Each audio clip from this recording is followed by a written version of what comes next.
From Washington, this is VOA News.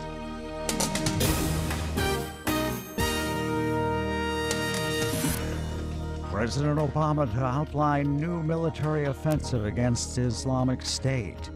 And Ukraine's president, separatist East will stay part of Ukraine. I'm Joe Palca reporting from Washington. U.S. President Barack Obama is set to unveil his plan for an expanded American military effort against Islamic State militants in the Mideast. Mr. Obama is giving a primetime television address Wednesday night to describe the threat of the insurgents to U.S. national security and how he plans to combat it, possibly by expanding American airstrikes against militant strongholds in Iraq to Syria. Mr. Obama has told key government officials that he believes he has the authority to order an increased military offensive without congressional approval, but he told key lawmakers at a White House meeting Tuesday that he would welcome a favorable legislative vote to show the country was united in fighting the militants. In Baghdad, Secretary of State John Kerry said he was encouraged by new Iraqi Prime Minister Haider al-Abadi's naming of a new inclusive government and Iraq's help in fighting the Islamic State. Mr. Obama's address, by the way, to the nation tonight will reportedly lay out his hopes for an international coalition. VOA's coverage of the president's remarks will be streamed live at voanews.com. Ukraine's President Petro Poroshenko says he will submit a bill to Parliament next week, granting parts of the separatist East greater autonomy but keeping them part of Ukraine. Mr. Poroshenko announced the move at a cabinet meeting on Wednesday. President Poroshenko says we will not give up to anyone the issue of the sovereign structure of our state, the issue of independence, and the issue of territorial integrity. We remain a united state. This is VOA News.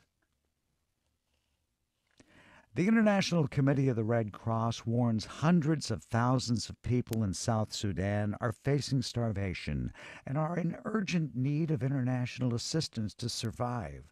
The ICRC is appealing for an additional $19 million to cover some of the war-torn country's massive and growing humanitarian needs. Lisa Schlein reports for VOA from ICRC headquarters in Geneva.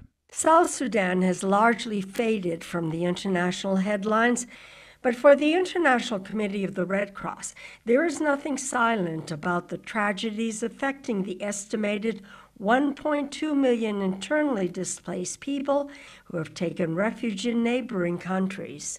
The ICRC's head of operations for East Africa, Eric Markley, says the organization needs an extra $19 million.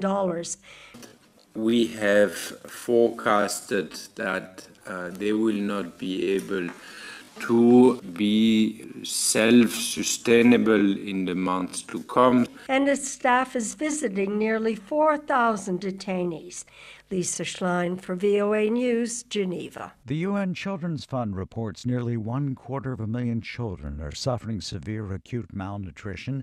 The agency warns as many as 50,000 children are at risk of death if they do not receive appropriate treatment. UN Secretary General Ban Ki-moon is urging Afghanistan's two presidential candidates, Abdullah Abdullah and Ashraf Ghani, to agree on a national unity government.